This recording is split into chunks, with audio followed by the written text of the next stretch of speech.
Morning students.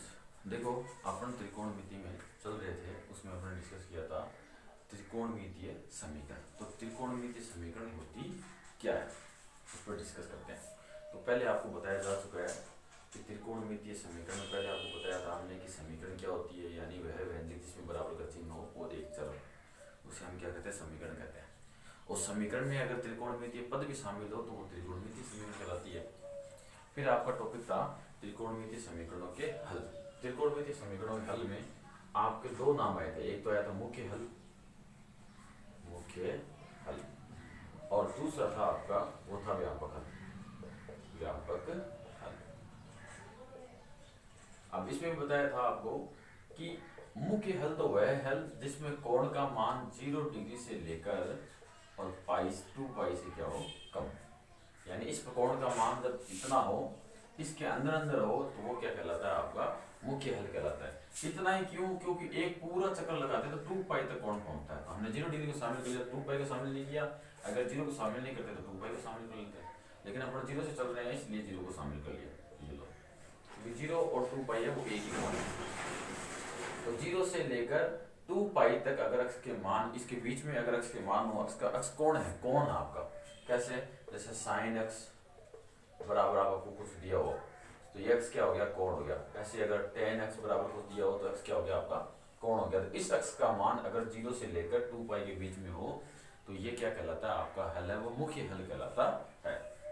और इस पे हमने एक एग्जाम्पल करके आपको बताया भी था। अब बात करते हैं व्यापक हल की।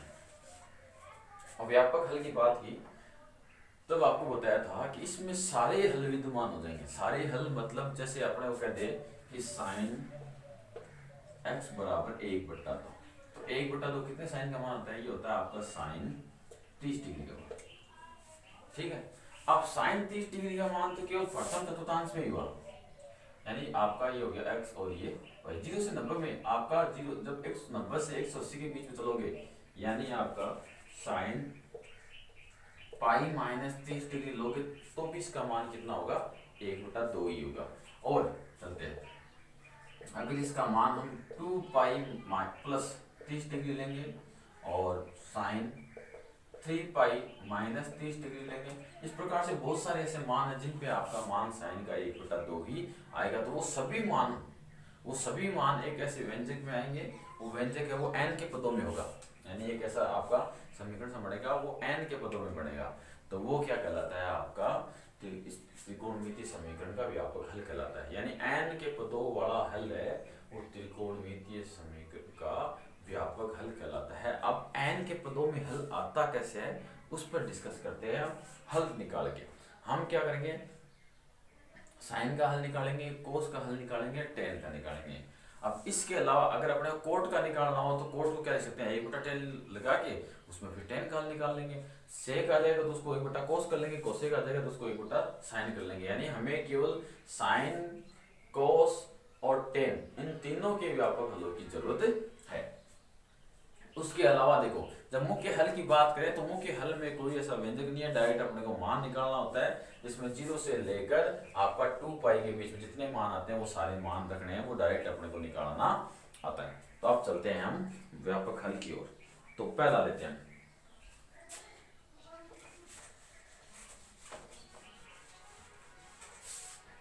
पहला जैसे अपने को दिया हुआ हो साइन x बराबर साइन n। साइन के लिए यहाँ कोई मान दिया हुआ है, उस मान को हम पता करेंगे भाई साइन कितने का मान होता है, तो वो साइन अल्फा का मान होता है। जैसे अभी बताया था आपको, जैसे साइन एक्स बराबर 1/2 था, तो इस 1/2 को हम साइन बदल सकते हैं, साइन 30 डिग्री। वैसे ये साइन 30 है वो अल्फा की जगह, ऐसे साइन अल्फा आ गया। अब हमें करना क्या है, एक्स का मान ज्ञात करना है अल्फा के पदों में। अल्फा आपका अचर है, एक्स आपका क्या है, चर है। तो इस साइन अल्फा को ले आते हैं हम इधर, तो sine x minus sine alpha बराबर क्या हो गया, 0 गया। अब इसमें साइन ए माइनस साइन बी का लगाते हैं फॉर्मूला। तो फॉर्मूला क्या होता है, चूंकि साइन ए माइनस साइन बी बराबर 2 कोस ए प्लस बी बटा 2 और साइन ए माइनस बी इसको रख देते हैं, इसलिए आपका कोस टू कोस ए की जगह एक्स है, बी की जगह अल्फा है, तो एक्स प्लस अल्फा बट्टा 2 और साइन एक्स माइनस अल्फा बट्टा 2 बराबर 0। तो देखो यहाँ तीन चीजें गुणा में है और उनका मान क्या आ रहा है, 0 आ रहा है। इसका मतलब इन तीनों में से कोई एक 0 है, तो हम कह देंगे चूंकि आपका 2 इज नॉट इक्वल टू 0, तो ये 2 तो 0 के बराबर हो नहीं सकता, तो ये 2 नहीं, इसका मतलब ये दोनों 0 के बराबर है। तो इसके लिए आप इसलिए क्या हो गया आपका कोस एक्स प्लस अल्फा बट्टा 2 बराबर 0 या साइन एक्स माइनस अल्फा बट्टा 2 बराबर 0। तो साइन ये बराबर 0 और कोस ये बराबर 0 और साइन ये बराबर 0 हो गया। अब जब 0 हो तब हल क्या होता है आपका, चूंकि हमें बताया है चूंकि अगर आपका साइन थीटा अगर 0 के बराबर हो तो थीटा बराबर होता है n पाई। ये हमने एक्सरसाइज स्टार्ट की थी तब आपको ASTC रूल या चतुर्थांश में ASTC रूल से पहले बताया था कि जब साइन थीटा का मान 0 होता है तो थीटा बराबर क्या होता है आपका n पाई होता है, और जहां n कहां से बिलोंग करता है, n का मान जहां n belong to z, n आपका पूर्णांक संख्या होता है। दादा कोस की बात करें तो कोस थीटा बराबर 0, तो थीटा बराबर हो जाएगा आपका 2n प्लस 1 पाई बट्टा 2 और same to same n belongs to z। ये दोनों आपको बताए थे कि साइन थीटा बराबर 0 हो तो थीटा बराबर ये होता है, कोस थीटा बराबर 0 हो तो थीटा बराबर ये होता है। ये 0 क्यों होता है ये भी आपको बताया हुआ है। अब चलते हैं आगे। अब यहाँ कोस थीटा बराबर 0 है, इसका मतलब ये अंदर वाला किसके बराबर हो जाएगा, इसके बराबर हो जाएगा, तो इसलिए आपका x प्लस अल्फा बट्टा 2 बराबर हो जाएगा 2n प्लस 1 पाई बट्टा 2। दूसरा आपका साइन थीटा बराबर 0 है, इसका मतलब x माइनस अल्फा बट्टा 2 बराबर क्या हो जाएगा n पाई। ऐसे हो गया। अब हम क्या करते हैं, 2 को उधर मल्टीप्लाई करते हैं, इधर वाले 2 को भी मल्टीप्लाई करते हैं, तो यह आ गया आपका x प्लस अल्फा बराबर 2n प्लस 1 और ये पाई 2 से 2 क्या हो गया कैंसिल हो गया। फिर यहाँ आ जाएगा x माइनस अल्फा बराबर 2n पाई हो गया। फिर इस अल्फा को भेज देते हैं उधर, तो ये अल्फा उधर जाते माइनस कर जाएगा, तो x बराबर हो गया आपका 2n प्लस 1 पाई माइनस का अल्फा, और यहाँ हो गया x बराबर 2n पाई प्लस का अल्फा। आ गया, ये दो आ गए x के मान, लेकिन हमें x का मान एक ही बनाना है, तो इसको हम दे देंगे समीकरण नंबर 1 और इसको दे देंगे हम समीकरण नंबर 2। तो समीकरण 1 व 2 से देखो, तो x बराबर, अब इसको समझाएंगे कैसे। इन दोनों समीकरणों को हमें क्या करना, एक साथ मिलाकर फिर x का मान लिखना। अब इनको एक साथ मिलाएंगे कैसे वो देखो, यहाँ पाई की बात करते हैं, पाई का ये गुणज है और यहाँ पाई का गुणज 2n है, तो पाई का दो गुणज है, एक तो 2n है एक 2n प्लस 1 है।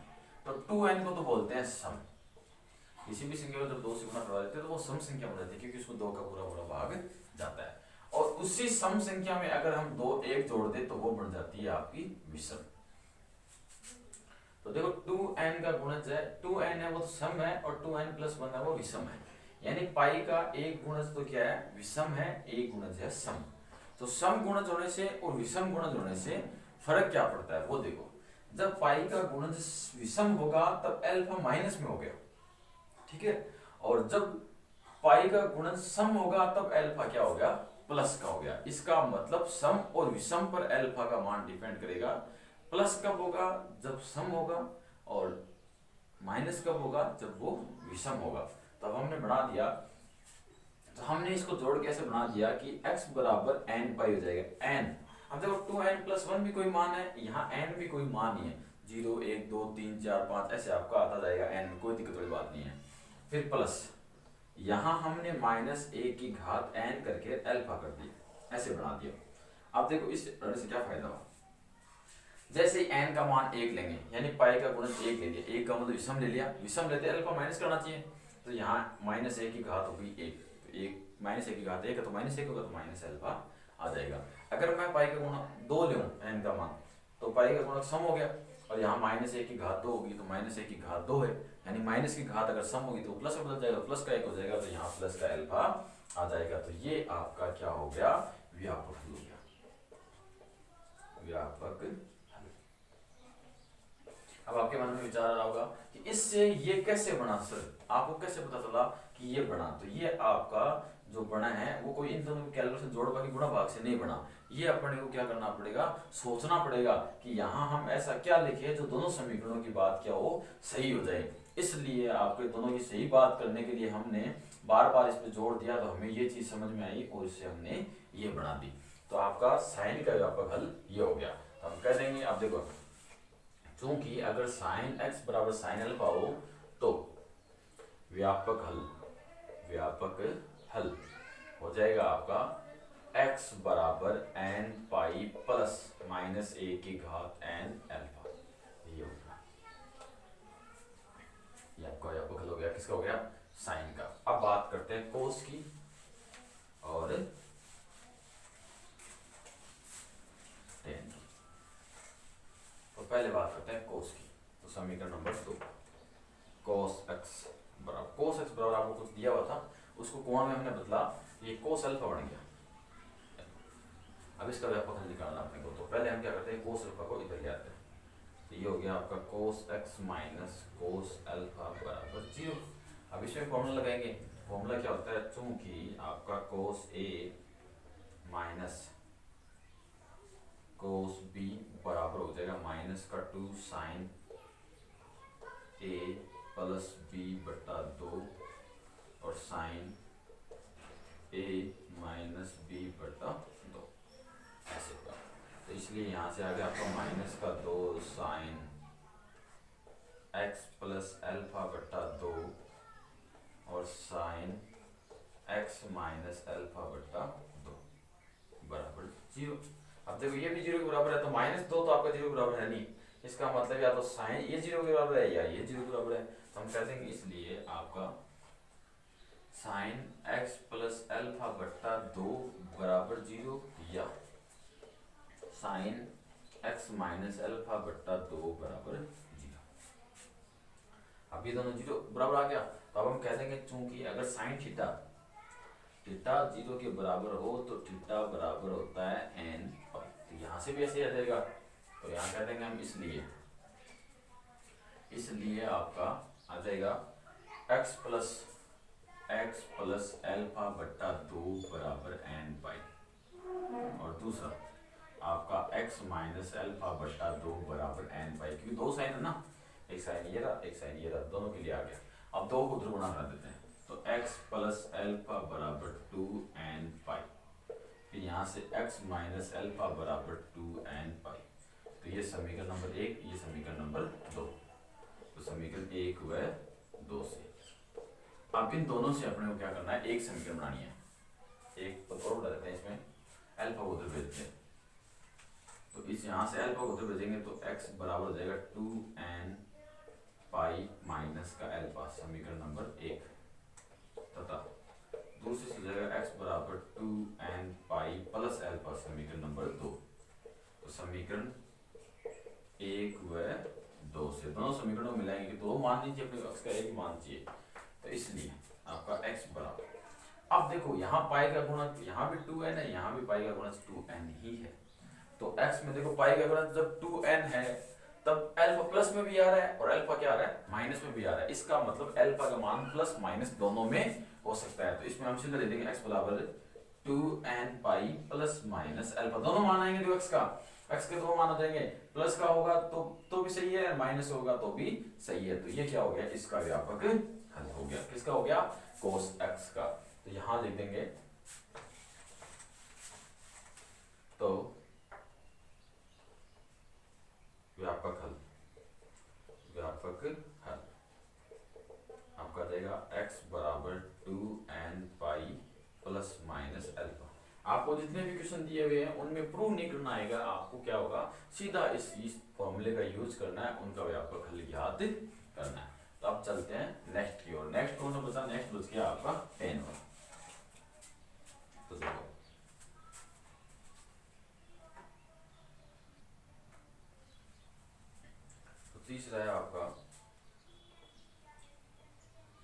टेन एक्स बराबर टेन अल्फा, ये अपने को दे दिया।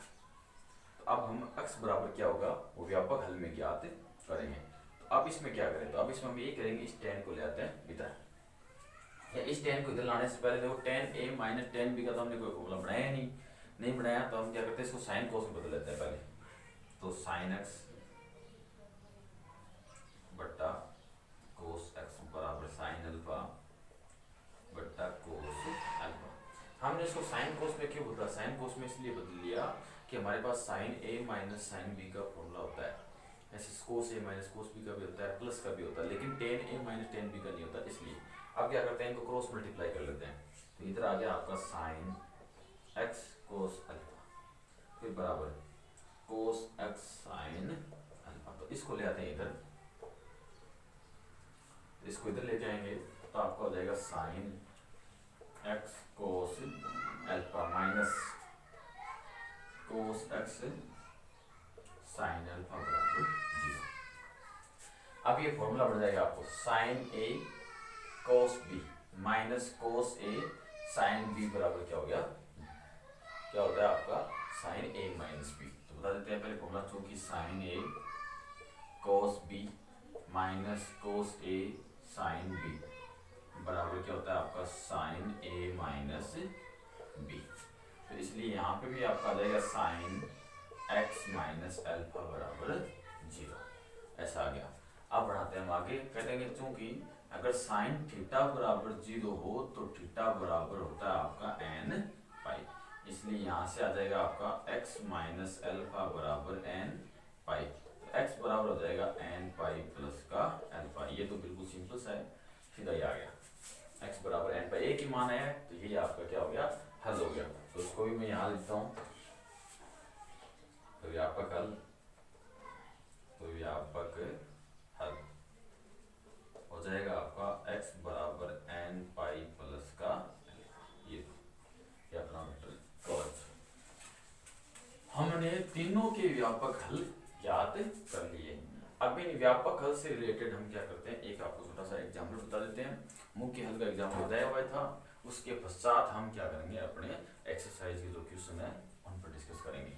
तो देखो हमने एक एग्जाम्पल ले लिया, तो एग्जाम्पल आपको दे दिया टेन एक्स बराबर माइनस 1 दे दिया।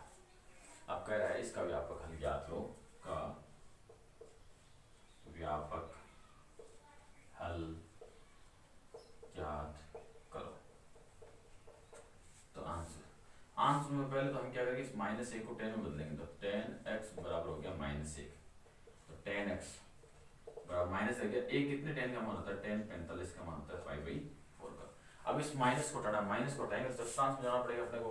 तो चतुर्थांश क्या कहता है, 10 पहले में दूसरे की बात करते हैं, तो 10 पहले में तो ए एस यानी पहले में पॉजिटिव होता है, लेकिन इसमें दूसरे में साइन और कोस पॉजिटिव होता है, 10 नेगेटिव होता है।